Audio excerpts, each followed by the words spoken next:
Hey guys, welcome to my channel. So, usapang AR-15 na naman. Okay.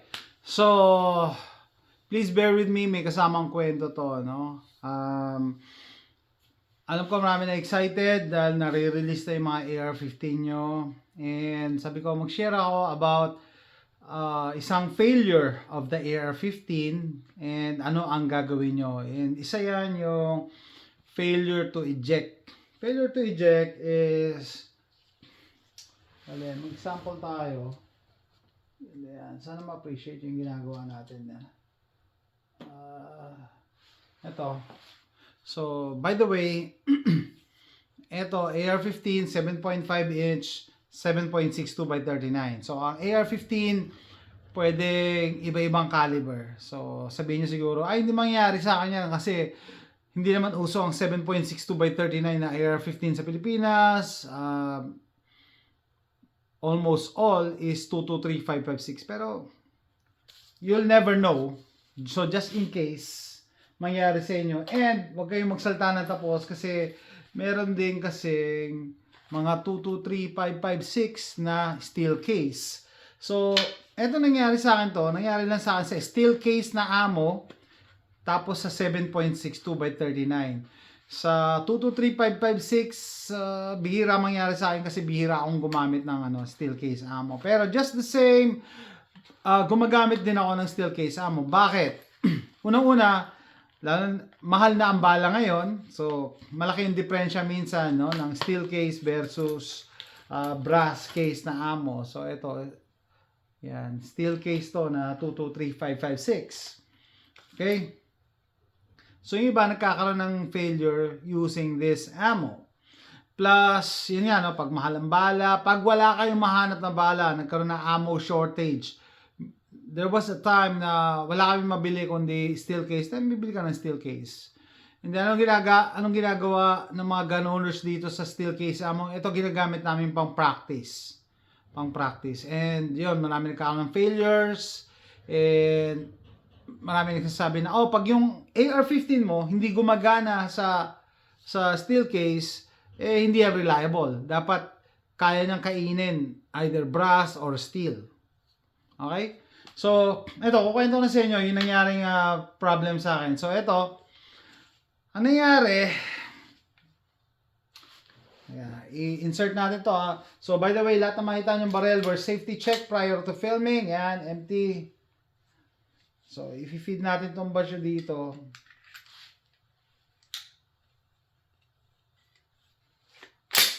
So, ayan. So, pumutok na, pero naiwan yung basyo doon. Yan ang nangyari sa akin. Naiwan yung basyo. Tapos, meron pang instance na hindi pumutok. Tapos, siyempre, hindi nag-eject. Hindi gumalaw yung BCG. Nakastay din lang dyan and na-stuck siya. Hindi ko matanggal. So, nakakatakot yun Wag na wag kayo sisilip sa butas. Lalo na kung hindi pa pumuputok yung round. Wag na wag nyong gagawin yun. Wag nyong gagayahin yung ibang vloggers. Sumisilip sa butas. Wala kayong makikita dyan unang-una dahil madilim dyan. So, yun nga hindi pumutok. So, ibig sabihin, live ammo nandun. Tapos yung BCG mo na stuck. Tapos kahit atras ka ng kahit batak ka ng batak dito sa charging handle, hindi mo magawa. Dahil talaga, stuck siya So, anong gagawin mo? So, yun ang ituturo ko sa inyo. Okay, so, nangyari sa akin yun, nandun ako sa property ko, so wala naman tutulong sa akin. So, ako, ang gagawin mo dyan, yung tinatawag na imomortar mo siya. Mortar. Imomortar mo siya. Dito natin lalagay sa chair. So, hahawakan mo yung release ng charging handle, as if binabatak mo. Tapos, kung ang stock mo is naka-extend, paikliin mo yan para hindi masira yung stock mo. Tapos, sa ground, sa sahig, imomortar mo. Alam mo yung mortar, yung ginagamit ng mga sundalo na maglalagay ka ng bala. So, rocket. Yan ang tatawag na mortar. Okay, ganun din ang gagawin mo. So, ideally sa sahig to pero hindi makikita ng camera eh. So, ang gagawin natin dito na lang sa ano. Hindi ko pa na-try to dito kung basa na gumana. So, yan. Habang hinihila mo to, yung charging handle, ibabagsak mo ganyan. Yun ang mortar. Okay? So, doon ko na-eject yung yung round ko. Doon ko na-eject. And then meron pang isa, mas malupit. Itong basyo na to. Bakit nagkakaproblema pala sa steel case ammo? Kasi ano ba yung metallurgy ng steel as compared sa brass case? Yung brass kasi kaya yan ang preferred na material for ammunition kasi once na pumutok yan, bumubuka yan at bumabalik sa dati. So, boom! Tapos babalik siya sa dati. Ang steel case, pagbukas niyan, ganyan na lang yan. Kaya nai-stuck yan sa chamber kasi hindi siya ganun ka malleable, no? Hindi siya bumabalik sa dati niyang state. So, ibig sabihin, etong size ng basyo. Pag pumutok yan, boom, gumanon. Hindi bumabalik, kaya nai-stuck. Okay? So, yan. Ito yung isa, mas bondat siya. Mas bondat. Talaga, nahirapan ako. So, ang ginawa ko, anyway, itong upper na to, palagi ako nagkakaproblema dito eh. Kasi nabili ko to sa pangalan nun, Delta Team Tactical. Ako rin nagbuo nito. Ako naghanap ng BCG. Mga ganun. No, ginawa ko, gusto ko siya maging reliable, no? Para hindi na maulit yon. Pwede ka bumili ng brush head na para bang babawasan niya ng konting material yung chamber. Ang tawag diyan honing. So yung brush, ang dulo nun is parang mga sandpaper, no? Parang liha. So lilihain niya yung loob. Make sure na dahan-dahan nyo yun kung gagawin nyo yun. Kasi pag nasobrahan ka ng material na tinanggal, masyadong malaki yung space, magkakaproblema ka sa safety ng chamber. Okay? So, plus, mas mahal yon. Kaya ang binili ko na lang, bumili na ako ng brush na panlinis. Ito, brush panlinis. Pag yung honing na brush, nasa $41 sa Amazon. Ito $2 lang yung brush. Tapos kinabit ko sa drill. Tapos yun. Inamita ko ng polishing compound. Pinalish ko yung chamber. Pinalish ko lang ng pinalish yung chamber. So, kahit pa paano, gumanda na yung chamber kasi na-eject ko na yung spent shell na ganito. Ulit. I-eject ko na.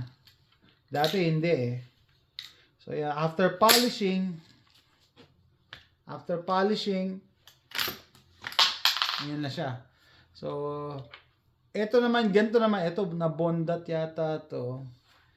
Ito naman, talagang mahirap to, kaya natin, mortar natin. And bibigyan ko rin kayo ng example. Andito na rin lang tayo. Pag yung AR-15 nyo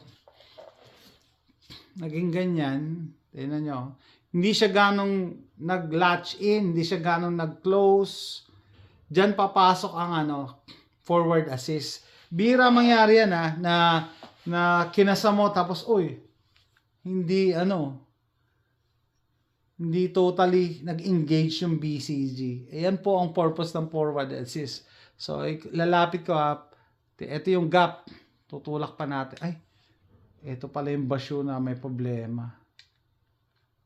Mamaya tayo So, ayan. Ito na yung basyo. Ito yung bonda talaga na basyo eh. Kaya ito talaga, imomortar natin to, guys. Mortar natin to. Kasi kahit anong bata ko dito kanina, ayaw. Ayan. So, mortar, ganun ulit. Yung charging handle nyo, make sure na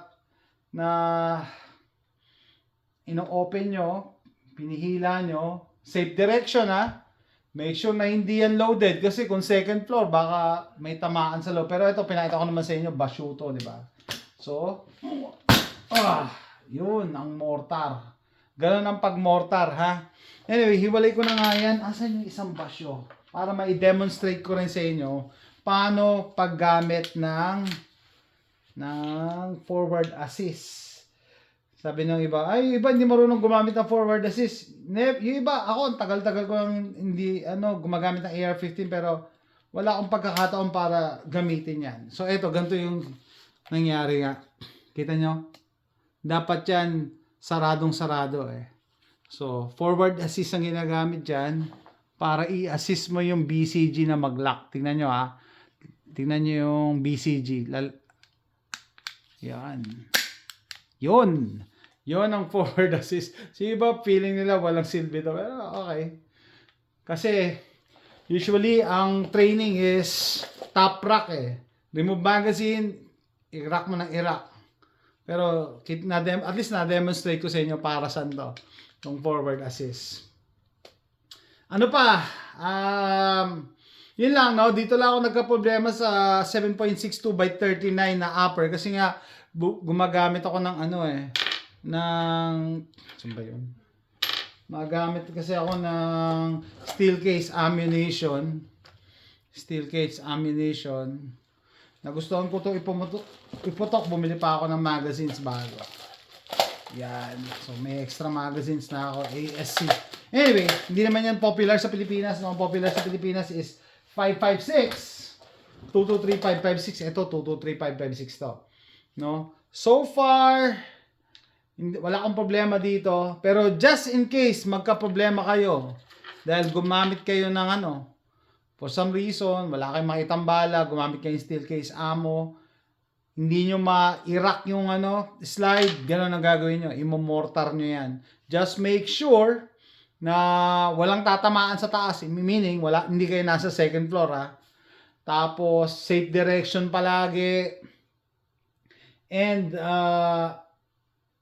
maganda kung yung trigger or yung barrel is naka-engage yung safety bago nyo i-mortar. Okay? So, what else ang pwede ko i-share sa AR-15 platform? Hindi ka palaging makaka-encounter ng ganon, pero life and death situation yun minsan pag naka-encounter ka ng ganong failure. Bakit? Kasi hindi gagana yung barrel mo eh. Imagine mo, na-stuck yung na-stuck yung charging handle. Wala, it's a dead gun. Life and death yun. So, dapat alam mo gagawin mo. Tinanggal mo na yung magazine, pero ayaw pa rin. Mortar it. Imo-mortar mo yan para matanggal mo yung yung spent casing or yung mismong buong bala. Kasi na-experience ko din dito sa 7.62 by 39, hindi pa pumuputok, na-stuck na yung yung BCG at charging handle. So delikado yan, ha? So, ganun din. Mortar. And, always keep your chamber clean. Bore brush. Yung brass, pwede na, no? Malinis. And make sure walang obstructions sa barrel hanggang sa muzzle brake. Pagka nililinis nyo, huwag kayong mag-iiwan ng kung ano dyan. Baka magka-problema kayo once na ginamit nyo na. And, ano pa? Yun nga, no? Hindi popular ang 7.62 by 39 sa Pilipinas. Pero yung ganung failure, nangyayari din yun sa 223.556. Okay? I advise na as much as possible, huwag kayong gagamit ng steel case ammo. Kasi ang AR platform, hindi siya naka-design for steel case ammo. Yung AK, walang problema. So, parang theoretically, isa pang pwede maging problema pagka meron kayong steady diet. Yung AR-15 nyo, steady diet ng steel case ammo, pwedeng mapudpud yung extractor. Bakit? Kasi ito steel. Tapos yung extractor mo steel. So bakal sa bakal. So pwede mapudpud. Unlike yung extractor steel, tapos gumagamit ka brass case, malambot lang naman ang brass eh. Kaya niyan kahit ilang libo. Hindi mo masisira yung extractor. So just keep that in mind. And what else? I think that's it for now. Hopefully, hindi kayo maka-encounter ng ganong error or failure, pero just in case, dapat alam nyo kung anong gagawin nyo. So, that's it guys. Thanks for watching. Bye!